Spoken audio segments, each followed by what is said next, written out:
की शुरुआत में हम एक बड़े से मैदान में बहुत सारे लोगों को खड़ा हुआ देखते हैं। वो बड़े गौर से इस जगह को देख रही थी क्योंकि कोई भी नहीं जानता था कि वो यहाँ कैसे आए। दरअसल यहाँ लोगों की रेस होने वाली थी जिसमें विनर यानी जीतने वाला सिर्फ एक इंसान होगा। ये टोटल 80 लोग थे जिनमें एक के अलावा सब लूजर होंगे यानी हारने वाले। पर हारने वालों के साथ जो होगा वो जानकर आपकी होश उड़ जाएंगे। और इस रेस का नाम था द ह्यूमन रेस, जो इस मूवी का नाम भी है। इस रेस के कुछ असूल थी कि आपको रास्ते पर भागते रहना है और जरा सा भी घास को नहीं लगना जो रास्ते के अंदर लगी हुई है। बस बाहर साइड वाले रास्तों पर ही भागते रहना है। तीरों को फॉलो करना है, मतलब जिस तरफ वो इशारा कर रही है उसी तरफ जाना है क्योंकि वही रास्ता है। अभी असूल तो काफी सिंपल से थे, आसान से थे, लेकिन अगर एक भी असूल तोड़ा तो आप मारे जाओगे। जी हाँ, ये मौत की रेस थी। और अगर एक इंसान ने दूसरे इंसान को 2 बार लैप किया यानी एक बार उसने चक्कर को पूरा करके दूसरी बार उसे क्रॉस कर दिया तो वो इंसान मारा जाएगा जिसे क्रॉस किया गया, यानी 2 बार जिसे आगे जाया गया। मतलब इसका सिंपल सा असूल कि भागो या मरो। यह जो महफूज जगह है वो है घर, स्कूल, जेल्स, होटल्स वगैरह। जब तक आप इनके अंदर हो आप महफूज हो। और ये है पूरी ह्यूमन रेस जिस पर ये मूवी है। इसके बाद हम एक लड़की को देखते हैं जिसने अपने माँ बाप को कैंसर। वो हॉस्पिटल में बड़ी परेशान बैठी थी क्योंकि आज उसकी छोटी बहन भी इस जानलेवा बीमारी से गुजर रही थी और क्योंकि वो छोटी थी तो इस बीमारी से लड़ नहीं पाती, हार जाती है, यानी उस बच्चे की भी मौत हो गई। इस गम से वो लड़की बहुत दुखी हो गई, पूरी तरह टूट गई क्योंकि एक ही बीमारी में उसने अपनी पूरी फैमिली को खो दिया। वो इस गम से अभी उभरे ही नहीं थी कि तभी उसे पता चला कि मुझे भी कैंसर है। जो जानकर उसे दुख तो हुआ लेकिन वो हिम्मत नहीं हारती, फैसला करती है कि मैं अपनी फैमिली के लिए इस बीमारी से लड़ूंगी। वो लोग तो इसके सामने टिक नहीं पाए लेकिन मैं इसका सामना करूँ। इस उम्मीद के साथ उसने अपनी जिंदगी को पूरी तरह बदल दिया और अपने जिस्म पर कड़ी मेहनत करना शुरू कर दी, जैसे कि दौड़ लगाना, एक्सरसाइज, वर्जिश करना। बहुत मेहनत वाले काम करके मजबूत बनी, जिसके साथ साथ वो दवाई भी ले रही थी। काफी दिन कड़ी मेहनत करने के बाद वो डॉक्टर को अपना चेकअप करवाने गई। उसकी ऐसी मेहनत देखकर डॉक्टर भी काफी हैरान रह गया क्योंकि सच में उसने इस खतरनाक बीमारी को हरा दिया। उसका कैंसर ठीक हो गया था। खुश होते हुए वो गाड़ी में बैठकर घर जा ही रही थी कि तभी अचानक स्क्रीन सफेद हो गई जिससे वो लड़की बेहोश हो गई। पर जब उसकी आँख खुली तो उसने खुद को इस ह्यूमन रेस में पाया। वो नहीं जानती थी कि यहाँ वो कैसे पहुँची और उसे लाने वाला कौन है। रेस के असूल उसकी आवाज में उसके दिमाग में गूंज रहे थे, जो चीज बाकी लोगों के साथ भी हो रही थी। ये रेस किसी अनजान जगह पर हो रही थी। उस लड़की के साथ साथ यहाँ किसी को भी नहीं पता था कि वो यहाँ आए कैसे। सबके साथ बिल्कुल एक जैसा हुआ। इनके सामने सफेद रोशनी आई जिससे ये बेहोश हो गई, पर जब आँख खुली तो सबने खुद को यहाँ पाया। इन 80 लोगों में हर तरह के लोग शामिल थे, बच्चे, बूढ़े, जवान, बीमार, माजूर, यानी जो चल फिर नहीं सकते, एशियन, अमेरिकन, अफ्रीकन, हर तरह की, यानी कि पूरी दुनिया से यहाँ पर लोग मौजूद हैं। हर कोई घबराया हुआ था, पर यहाँ सबसे पहली गलती उस कैंसर वाली लड़की ने ही की। हड़बड़ी में रास्ते से हटकर वो घास पर चली गई, जिससे अचानक वहाँ अजीब होने लगा। वहाँ का माहौल भी बदल गया। उसकी आंखें अजीब काली हो गई, चेहरे पर निशान आने लगी, जिसके साथ ही उसका सर अचानक ही फट गया और उसकी बहुत भयानक मौत हो जाती है। ये देखकर बाकी लोग और डर गए। घबराहट में वो भागने लगे और वहाँ भगदड़ मच गई, जिससे वह बहुत सारे लोग भी जाने अनजाने में घास पर आ गए और उनके साथ भी ऐसा ही हुआ। बुरी तरह उनके सर तम्बाकू की तरह फटते गए और वहाँ मौत की ये रेस शुरू हो गई। इस भीड़ में हम 2 लड़कों को देखते हैं जो बहुत अच्छे दोस्त थे। एक दोनों सोल्जर्स थे और अफगानिस्तान में जंग लड़ रही थी, पर जंग के दौरान धमाके की वजह से एडी की टांग बुरी तरह फट गई। आधी टांग कट गई थी। उसकी इतनी बुरी हालत थी कि वो मर ही गया था। पर उसका ये दोस्त जो खुद भी ठीक नहीं था, उसने अपनी जान पर खेलकर एडी की जान बचाई और क्योंकि इतनी बुरी वक्त में साथ थे वो लोग, तो तब से वो पक्के दोस्त बन गए। जंग वाले हादसे की वजह से एडी ठीक से चल नहीं पाता था। उसे चलने के लिए स्टिक्स की जरूरत पड़ा करती थी। यहाँ इस रेस में आने से पहले दोनों दोस्त भी उसी सड़क पर थे जहाँ वो कैंसर वाली लड़की थी, जिसकी फिलहाल तो मौत हो चुकी है। वहाँ एडी और उसके दोस्त ने एक डेफ कपल को देखा था, जो दोनों दोस्त थे, यानी बहरे कपल को, जिन्हें ना सुनाई देता था और न ही वो बोल सकती थी। वो जब सड़क पर खड़ी थी तो एक औरत उन्हें धक्का मारकर वहाँ से निकल गई थी और अब वो डेफ कपल और औरत भी यहाँ मौजूद थी। यानी कि जब वो सफेद तेज रोशनी आई थी तो उस वक्त सड़क पर जितने भी लोग थे वो सारे यहाँ आ गए थे, जबकि बाकी लोग तो दुनिया के अलग अलग हिस्सों से लाए गए हैं। अब कैंसर वाली लड़की की मौत के साथ ही सब लोग भागने लगे क्योंकि उनकी रेस शुरू हो गई थी। उन्हें उल्टी गिनती सुनाई दे रही थी, यानी कि कितने लोग मर मर के कम हो रही है और कितने लोग जिंदा बचे हैं। अब ये कोई अच्छी रेस तो ना हुई क्योंकि कई लोग बेचारे बूढ़े थे और कई बीमार थे जो जाहिर है भाग नहीं सकते, तो उनका मरना तो पक्का था। एडी और उसका दोस्त भी तीरों को फॉलो करते हुए आगे बढ़ रही थी, जिनके रास्ते में घर, स्कूल्स, जेल और होटल्स वगैरह आ रही थी, जिनके अंदर से रास्ता होकर गुजर रहा था। अब यहाँ कई लोग ऐसे थे जो इस रेस से जान छुड़वाने के लिए भागने की कोशिश कर रही थी, पर जैसा कि असूल है कि रास्ते पर आप चल रहे हो तो रास्ते से हटना ना। और क्योंकि वो रास्ते से हट रही थी तो बहुत से लोगों के सर फट गए, बुरी तरह उनकी मौत हो गई और वो बाकियों के लिए मिसाल बन गई कि आगे से कोई ऐसी गलती नहीं करेगा। पर ऐसे एक चक्कर पूरा हो गया था। यहाँ ये लोग दोबारा से जेल में आ गई। इधर एक जापानीज लड़की रो रही थी क्योंकि उसका पैर टूट चुका चुका था और उसका छोटा भाई उसे संभाल रहा था। एडी का दोस्त जाकर उन्हें संभालता है और साइड में ले जाकर समझाता है कि तुम दोनों घबराओ नहीं, यही रुको, मैं वादा करता हूँ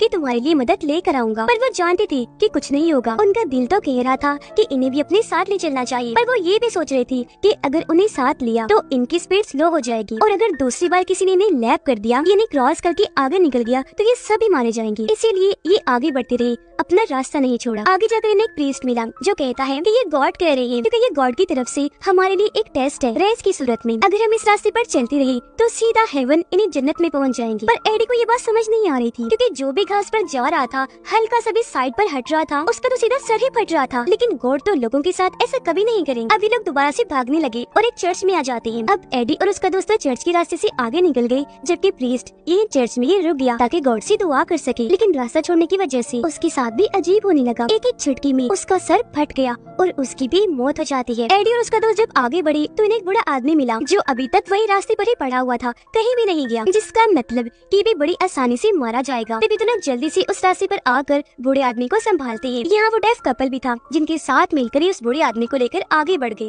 ये बूढ़े आदमी को इन्होंने घर की मेन दरवाजे पर बिठा दिया, जिसका पहरा एडी दे रहा था ताकि बूढ़े आदमी को कोई क्रॉस न कर सके, क्योंकि 2 लैप पूरे हो गए हैं, जबकि बूढ़े आदमी ने अभी एक भी नहीं किया। और अगर किसी ने इसे क्रॉस कर दिया तो बूढ़ा आदमी मारा जाएगा। जबकि घर के अंदर एडी का दोस्त नजर रखे हुए था कि हम किसी भी इंसान को घर से आगे इन्हें तीसरा लैप करने नहीं देंगे, लोगों को यही रोक लिया जाएगा, क्योंकि ऐसा होते ही वो इंसान हमें क्रॉस कर देगा और हम सब मारे जाएंगे। पर क्योंकि यहाँ हम अभी तक महफूज है तो कोई न कोई हल निकाल ही लेंगे। अब जो भी यहाँ आ रहा था, एडी का दोस्त उन्हें आगे बढ़ने नहीं दे रहा था। प्यार से, गुस्से से, डरा धमकाकर उसने यहाँ पर लोगों को रोक ही लिया था। अब इस डेफ कपल से एडी के दोस्त को पता चलता है कि उस रोड पर जब सफेद रोशनी आई थी तब वहाँ वो प्रीस्ट, ये बूढ़ा आदमी और एक प्रेग्नेंट औरत भी थी जिसका बच्चा होने वाला था। और सबसे मेन बात, ये रोशनी आस पास ही नहीं बल्कि आसमान से आई थी, जिससे यहाँ ये पूरा मामला साफ हो गया। क्योंकि खुलासा हो जाता है कि इन्हें आसमान से दरअसल एलियंस ने उठाया था, क्योंकि वो इन पर कोई टेस्ट कर रही थी और एलियंस ने क्योंकि इंसानों को उठाया इसलिए इनकी इस रेस का नाम द ह्यूमन रेस था। क्योंकि कुछ भी हो सकता था, क्या पता ये रेस हमारी जमीन पर ही हो रही हो, या ये भी हो सकता है कि किसी और प्लेनेट सैयारे पर। एलियंस की ऐसा करने का मकसद वो बस इंसानों के बर्ताव को परखना चाहती थी, इसलिए उन्होंने हर तरह के इंसानों को ही इस रेस के लिए उठाया। अभी तक तो यहाँ घबराहट का माहौल नहीं है, पर आगे होगा, क्योंकि जाहिर है लोगों के मरने की लाइन लग जाएगी। तो खुद को जिताने के चक्कर में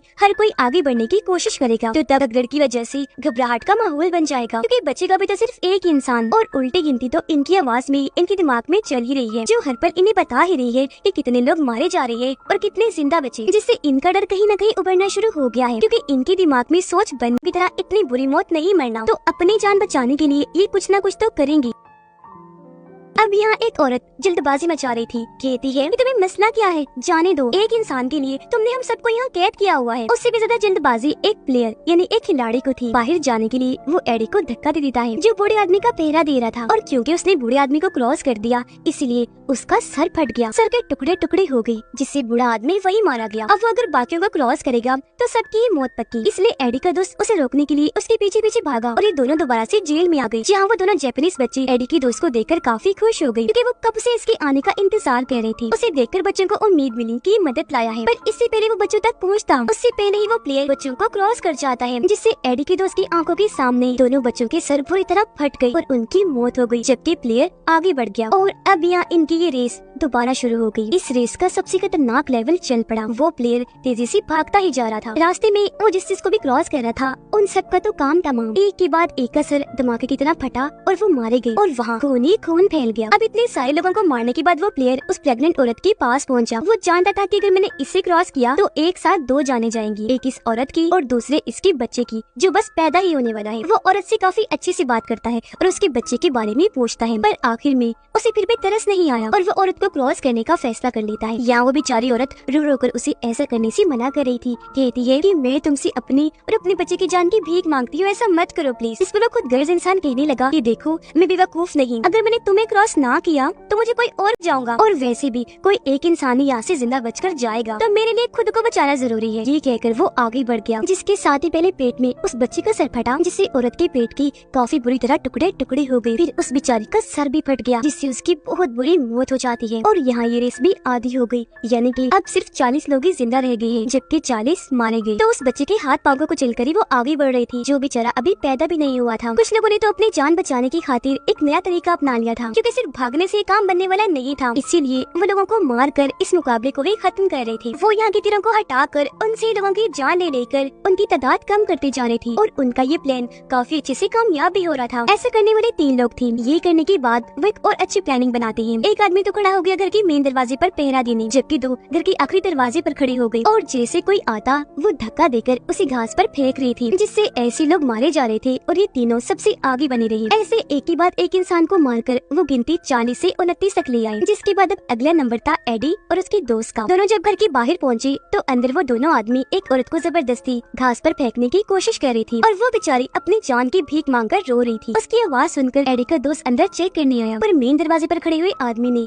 वो तीर उसके गले में घुसा दिया, जिससे उसका गला कट गया, तेजी से खून बहने लगा और वो वहीं गिरकर डी मौके पर ही मौत हो गई। एडी जब यहाँ आया तो ये देखकर बहुत दुखी हो गया, क्योंकि उसके दोस्त की मौत उसके लिए किसी सदमे से कम नहीं थी। क्योंकि जब वो अपनी आखिरी सांसें गिन रहा था तो उसके दोस्त ने अपनी जान पर खेलकर इसकी जान बचाई, पर आज पल भर में ही उसका दोस्त मारा गया और एडी उसे बचाने के लिए कुछ कर भी नहीं सका, क्योंकि उसे आने में देर हो गई थी। ये देखकर उसे इतना गुस्सा आया कि वो अकेला ही इनसे लड़ने लगा। एक जैसे उसे रोकने आया, एडी स्टिक उसके चेहरे पर मारकर चोर कर देता है। फिर जैसे दूसरा आगे आया तो एडी ने उसे दबोच लिया, गला घोटकर उसे मारने लगा। ये देखकर तीसरा इतना डर गया कि चुपचाप वहाँ से भाग जाता है, पर एडी का गुस्सा अभी तक ठंडा नहीं हुआ। वो तीर उठाकर पहले एक भाई को मारता है, फिर दूसरे के गले में घुसाकर अपना गुस्सा कम करता है और आखिर में अपने दोस्त की लाश के पास आकर रोते हुए उसे आखिरी अलविदा कहता है और फिर वहाँ से आगे निकल गया, जहाँ पर वो तीसरा आदमी मौजूद था जब किसी और को मारा था। ये देखकर एडी ने वहाँ लगी कटीली तार ली और दोनों को ही उसमें लपेटकर जोर से बंद करने लगा। उसने दोनों का गला दबोच दिया और उनकी एक साथ ही मौत हो गई। अब यहाँ उसने बेकसूर और कसूरवार दोनों को ही मार दिया, जिसका मतलब कि एडी भी कोई सही रास्ते पर नहीं चल रहा था। अपनी जान बचाने के लिए वो हर किसी की जान ले लेगा। खैर इनका खेल खत्म करते ही वो आगे निकल गया। बाहर ब्रिज का खतरनाक लेवल था। सबसे आगे वो जल्दबाज औरत थी, उसके पीछे डेफ कपल था और सबसे पीछे था वो प्लेयर। अब यहाँ अगर कपल ने औरत को क्रॉस किया तो वो मारी जाएगी, लेकिन अगर प्लेयर ने इन्हें क्रॉस किया तो तीनों ही मारे जाएंगे। इसलिए तीनों एक साथ मिलकर उसे तीर दिखाकर डरा रहे थे, आगे बढ़ने से रोक रहे थे। गलती से डेफ लड़की उस जल्दबाज औरत से थोड़ा सा आगे हो गई और क्योंकि उसने क्रॉस कर दिया था इसलिए उस औरत का सर फट गया और वहीं उसकी मौत हो गई। इस चीज का फायदा उठाकर वो प्लेयर वहाँ से भागने लगा। तब डेफ आदमी ने तीर उसकी टांग में मारा ताकि वो जख्मी हो जाए और उसकी स्पीड कम हो जाए, पर फिर भी जैसे तैसे वो इन्हें क्रॉस करके आगे निकल ही गया। यहाँ हैरत, क्रॉस करने के बावजूद भी कपल को कुछ नहीं हुआ, जिसका मतलब कि उस प्लेयर ने इन्हें पहली बार क्रॉस किया था। अंदर वो प्लेयर आकर एक स्कूल में छुप गया। बाद में कपल भी उस स्कूल में आकर उस प्लेयर को क्रॉस कर देते हैं, लेकिन उसे कुछ नहीं हुआ क्योंकि वो घर में था, तो ये महफूज जगह थी। खैर अब इस कपल का आखिरी मुश्किल वक्त चल रहा था और चाहिए जितना भी जोर लगा ले पर बचेगा तो इनमें से सिर्फ एक इंसान। यहाँ डेफ लड़का काफी जज्बाती हो गया और लड़की के पास आने की कोशिश करता है, पर वो उसे साइड में हटाकर कुछ ऐसा कह देती है जो सारी जिंदगी लड़के को भूलने वाला नहीं था। वो इशारों से कह देती है कि मैं तुम्हें अपना भाई मानती हूँ, पर इस बात से उसे कोई फर्क नहीं पड़ा। वो दोबारा से लड़की के पास जाने की कोशिश करता है। इससे लड़की का गुस्सा आया, उसे धक्का मारकर वहाँ से निकल जाती है, पर जैसे दूसरी बिल्डिंग में आई उसका दोस्त भी पीछे आ गया। लड़के को भी बहुत गुस्सा था, इसीलिए वो एक हथियार उठाकर लड़की के सर में दे मारता है, जिससे वो वहीं नीचे गिर गई। अब लड़का ये सोचकर काफी खुश हो गया कि शायद ये मर चुकी है और अब इसके साथ मैं जो चाहूँ वो कर सकता हूँ। लड़की को मरा हुआ समझकर उसका जो दिल चाह रहा था वो करने की कोशिश करने लगा, पर ठीक टाइम पर लड़की जाग गई। उसने फौरन हथियार उठा लिया और अपने दोस्त को मारने की धमकी देती है, पर उसका दोस्त माफी मांगकर वहाँ से बाहर आ गया। लेकिन वो लड़की मौका गंवाना नहीं चाहती थी, इसीलिए उसने अपने दोस्त को घास पर धक्का दे दिया और वही वो मारा गया। इसके बाद लड़की इसी बिल्डिंग में जमीन पर लेट गई क्योंकि वो मरने का नाटक कर रही थी। फिर जैसे वो प्लेयर घर के अंदर आया, लड़की ने हथियार से उस पर वार कर दिया और वो नीचे गिर गया, जिसके ऊपर बैठकर लड़की ने कई बार उसके चेहरे पर वार किया और तब तक करती गई जब तक उसकी मौत नहीं हो गई। उसका पूरा चेहरा ही इसने कुचल के रख दिया और अब यहाँ बचे थे सिर्फ 3 लोग, एडी, ये डेफ लड़की और एक बेघर लड़की, जिसका अभी तक किसी को पता नहीं चल पाया क्योंकि वो छुप छुप के आगे बढ़ रही थी। मौका पाकर वो लड़की डेफ लड़की पर हमला कर देती है, उसे नीचे गिराकर गला घोटने की कोशिश करती है, पर तभी यहाँ डेफ लड़की की मदद करने एडी आ गया। उसने बेघर लड़की को बालों से पकड़ा और उसकी गर्दन घुमाकर तोड़ दी, जिससे वही उसकी मौत हो जाती है। डेफ लड़की की मदद उसने इसलिए की क्योंकि वो उसे भोली समझ रहा था। तो अब ये रेस आ गई है अपने आखिरी लेवल पर, जहाँ 2 ही लोग बचे हैं जो हैं भी एक दूसरे के आमने सामने। तभी ये लोग आसमान में देखते हैं कि वो एलियंस पंख वाले किसी और क्रिएचर्स का भी टेस्ट ले रहे हैं, उनके बर्ताव का भी चेक करने के लिए, जो चीज सोचने में काफी अजीब है। अब यहाँ डेफ लड़की ने अपनी जान बचाने के लिए मौका पाकर एडी को घास पर धक्का दे दिया, पर क्योंकि उसके पास स्टिक्स थी जिनकी मदद से वो बच गया गया क्योंकि उसका पैर जमीन पर नहीं लगा। अब यहाँ वो डेफ लड़की के इरादे जान गया था, इसलिए जल्दी से बाहर आकर लड़की पर हमला कर देता है, उसे दबोच लिया। हालांकि वो खुद को काफी छुड़वाने की कोशिश कर रही थी, पर इसने काबू रखा और उसका दम घोटकर मार देता है। और अब क्योंकि ये अकेला ही जिंदा बचा था तो इस रेस का विनर बन गया, यानी ये रेस एडी जीत चुका था। जीतने के बाद एलियंस उसे बताते हैं कि इंसानों में से अब क्योंकि तुम विनर हो इसलिए आगे चलकर तुम्हारी रेस किसी दूसरे क्रिएचर से होगी और वहाँ तुम इंसानों की तरफ से लड़ोगे। वहाँ देखा जाएगा कि को ऊपर है, ताकतवर है, बेहतर है, इंसान या फिर कोई और। अब क्योंकि एडी किसी भी फजूल रेस में हिस्सा लेना नहीं चाहता था तो खुद को ही खत्म करने के लिए वो जानबूझकर घास पर आ जाता है, लेकिन उसे कुछ नहीं होता क्योंकि रेस तो खत्म हो चुकी थी। खैर वो आगे बढ़ा, पहाड़ के ऊपर आ गया जहाँ उसे पता चला कि लोग सच में जमीन पर नहीं बल्कि किसी और प्लेनेट पर हैं और यहाँ बाकी क्रिएचर्स की भी रेस चल रही है। इससे पहले कि वो आगे बढ़ता वो सफेद रोशनी उसे दोबारा यहाँ से उठाकर खींच लेती है और अब वो खुद को एक सफेद जगह पर अलग ही रेस में पाता है जिसमें उसके सामने एक दूसरा क्रिएचर था जिसके बड़े बड़े पंख थे और ये भी अपनी टीम में से जीता हुआ था जैसे इंसानों में से एडी है। यहाँ असूल भी अलग थी, जमीन पर बनी लाइंस और आसमान पर बनी तारों से टच नहीं होना, यानी जरा सा भी उनसे नहीं लगना, बस लड़ना है। इनकी लड़ाई शानदार होने वाली थी, जो भी जिंदा बचेगा वही विनर होगा। अब यहाँ कोई आम इंसान होता तो वैसे मर जाता, पर एडी के पास क्योंकि स्टिक सेम तो आसमान और जमीन पर वो नहीं लग सकता, जबकि उस क्रिएचर के पास तो पहले ही पंख थे। यहाँ उन एलियंस की भी स्पेसशिप थी जो इन दोनों को लड़ने के लिए छोड़कर यहाँ से चले गए। इसके बाद एडी उस क्रिएचर की तरफ बढ़ने लगा लड़ने के लिए, जो लड़ाई सच में जबरदस्त हो गई। आपको इस बारे में क्या लगता है और इसमें कौन जीतेगा कमेंट सेक्शन में जरूर बताइएगा। और इसी सस्पेंस के साथ ही ये फिल्म इधर ही खत्म हो जाती है।